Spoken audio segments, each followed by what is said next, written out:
অগ্নিকে বাঁচাতে গুলি খেলো কথা। সম্পূর্ণ জানতে দেখতে থাকো। গল্পে শুরুতে দেখা যায় জুনির ঘরে চলে এসেছে কথা। জুনি তখন বলে, এ কি কথা, তুই আমার ঘরে কি করতে এসেছিস? এখন কি তুই এটা বলবি যে তুই নিজের ঘর ছেড়ে আমার ঘরে ঘুমাতে এসেছিস? দেখ, এরকম করিস না, তুই অগ্নিদার কাছে যা। অগ্নিদা আর তুই যেরকমভাবে থাকিস প্লিজ তুই সেরকমভাবেই থাক। তখন কথা বলে, দুটো মানুষের মধ্যে আর কোনো বন্ডিং হওয়ার নয়, তাই আমিও ভাবছি যে আমি আর পাচক মশাইয়ের ঘরে থাকবো না, আমি এখন থেকে তোর ঘরেই থাকবো রে জুনি। জুনি তখন বলে, এটা বললে কি করে হবে? কথা সব স্বামী স্ত্রীর মধ্যেই তো অশান্তি হয়, তাই বলে কি এরকম করতে আছে? এর মধ্যেই ঋতু চলে এসেছে, এসে বলে, কথা অগ্নিদা গাড়ি নিয়ে কোথায় বেরিয়ে পড়েছে, এখনো আসছে না। কথা তখন বলে, সে কি, কোথায় গেল পাচক মশাই? তার মধ্যেই প্র্যাটি, নীলাদ্রি, ছোটকা, অর্ণা সবাই মিলে কম্বলে একেবারে জড়িয়ে নিয়েছে অগ্নিকে।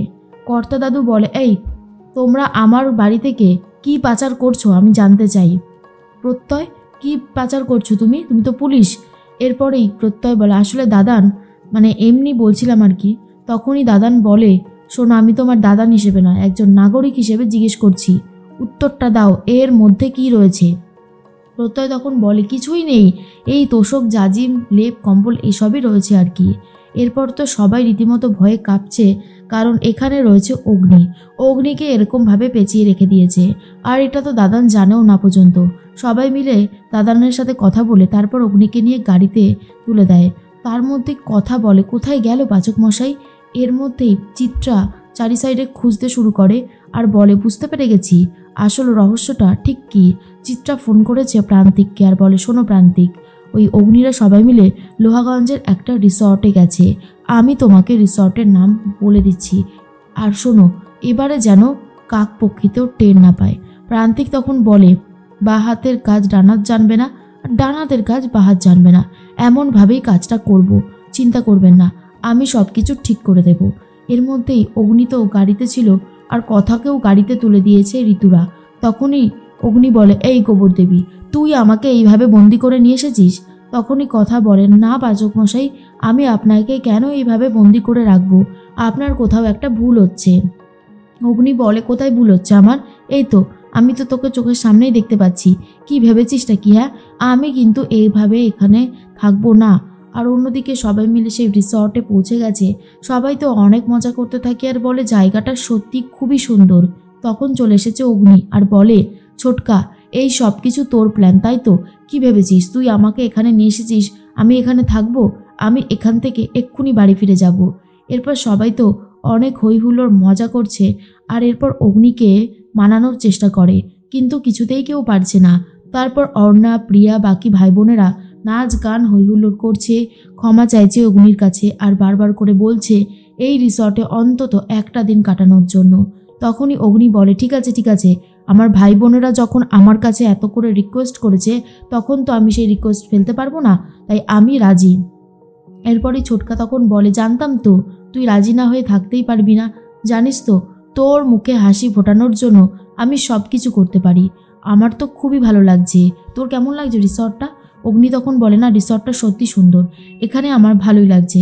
ছোটকা তখন বলে, যাক বাবা, তাহলে একটু নিশ্চিন্ত হওয়া গেল। এর মধ্যেই কথা তো অনেক হইহুল্লোড় মজা করছে, কিন্তু মনটাও খারাপ। তখনই কথা বলে, পাচক মশাই, ওরা আমাদের একসাথে থাকার ব্যবস্থা করেছে, কিন্তু আপনি চিন্তা করবেন না, আমি জুনির ঘরে থেকে যাব। অগ্নি বলে, শোন, তুই আর আমি তো এতদিন এক ঘরেই কাটিয়ে এসেছি, যেমনভাবে সেপারেট ছিলাম তেমনভাবেই থাকবো। তোর যদি এখন থাকতে আপত্তি হয় তাহলে আমার আর কিছু বলার নেই, তোর যেটা ভালো মনে হবে তুই সেটাই করবি। কথা ভাবে পাচক মশাই আমাকে একেবারেই দূরে ঠেলে দিয়েছে। এরপর রাত হতেই কথা আলাদা বসে আছে আর অগ্নিরা সবাই মিলে মজা করছে। সবার জন্য শরবত বানাতে শুরু করে অগ্নি। আর এরপরেই ঋতুকে ডাকে আর বলে, তোমাদের দুজনের জন্য ফলের রস, আর ওই যে গোবর দেবীর জন্য ঘৃতকুমারীর রস রয়েছে, যাও গিয়ে ওকে দিয়ে দাও। অগ্নির কথা শুনে তখনই জুনি বলে, আচ্ছা অগ্নিদা, যাকে তুমি পছন্দ করো না, যার কাছ থেকে দূরে দূরে চলে যাও, তার এত খেয়াল রাখো? অগ্নি তখন বলে, রাখতেই হয়, গোবর দেবীর খেয়াল না রাখলে হয়? এরপর সবাই মিলে তন্দুরি করছে। এরপরে কথাকে এনে দেয়, কথা সেটা ধরতে গেলে ছ্যাঁকা খেয়ে যায় গরম। অগ্নি তখন হাতে কেয়ার করতে থাকে। এরপরে কথা বলে, ছাড়ুন পাচক মশাই, এই সব কিছুর আমার কোনো দরকার নেই, আমি ঠিক আছি, আমার এসবের প্রয়োজন পড়বে না। অগ্নি তখন বলে সব কিছুতে বাড়াবাড়ি না করলে পোষায় না তোর, তাই না? শোন, একদম বাড়াবাড়ি করবি না, চুপচাপ আমি যেটা বলছি সেটা কর। এরপর ওই ঋতু, জুনি, আক্কি সবাই মিলে কথা বলে। ছোটকা তখন বলে, খুব করে চাইছি ওদের ভাব ভালোবাসাটা হয়ে যাক, ওদের ভাব ভালোবাসাটা হওয়াটা খুব দরকার, কারণ অগ্নি যেভাবে মাঝে মধ্যেই কথাকে অপমান করে আমার একদমই সেটা ভালো লাগে না, আর কথাও তো বেচারি ভালোবেসে কষ্ট পাচ্ছে। তার মধ্যেই ঋতু বলে, একদম ঠিক কথা বলেছ, ওদের ভালোবাসাটা হয়ে গেলে খুব ভালোই হবে।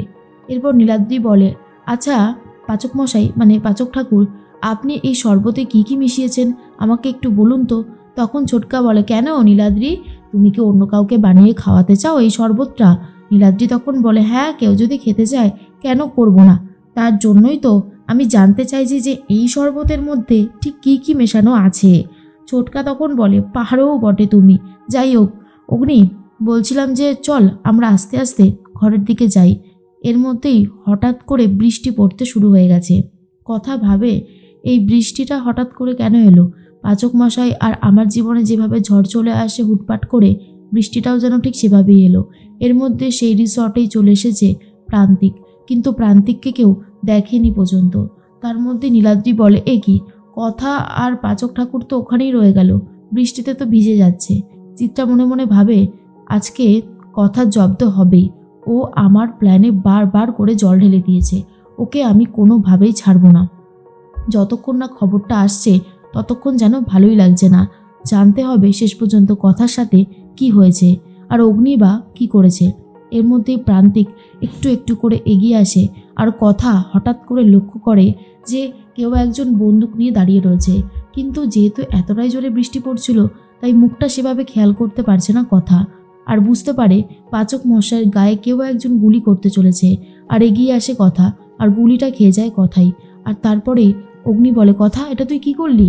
কথার গায়ে যেভাবে গুলি লেগেছে এটা দেখার পর তো সবাই খুবই ভয় পেয়ে যায়, আর অগ্নি বারবার করে বলতে থাকে, কথা তুই এটা কি করলি রে? তারপর সবাই মিলে কথাকে ধরছে আর হসপিটালে নিয়ে যাওয়ার চেষ্টা করছে। কথার অবস্থা অনেক বেশি খারাপ হয়ে যাচ্ছে, জুনি তো খুবই ভেঙে পড়েছে আর বলতে থাকে, কথা কথা তোকে বাঁচতে হবে, তুই এভাবে শেষ হয়ে যেতে পারিস না। এই কাজ কে করলো অগ্নিদা? অগ্নি তখন বলে, জানি না, আমি দেখতে পাইনি, তবে এখন কথাকে সুস্থ করাটা খুবই দরকার। কথা বারবার ভাবে, পাচক মশাই, আমি আপনাকে ভালোবাসি, আপনার গায়ে কি করে আঁচ আসতে দিই বলুন? আপনি ভালো থাকুন, আমি সবসময় সেটাই চেয়ে এসেছি আর আজও সেটাই চাই। আস্তে আস্তে কেমন যেন কথা ঝিমিয়ে পড়ছে, আর এটা দেখার পরে অগ্নি আরও বেশি করে কান্নাকাটি করতে থাকে। ছোটকা অগ্নিকে সামলাতে থাকে আর বলে, এরকমভাবে কাঁদিস না, সব ঠিক হয়ে যাবে, কথাকে আমরা সুস্থ করে ঠিক বাড়ি নিয়ে যাব।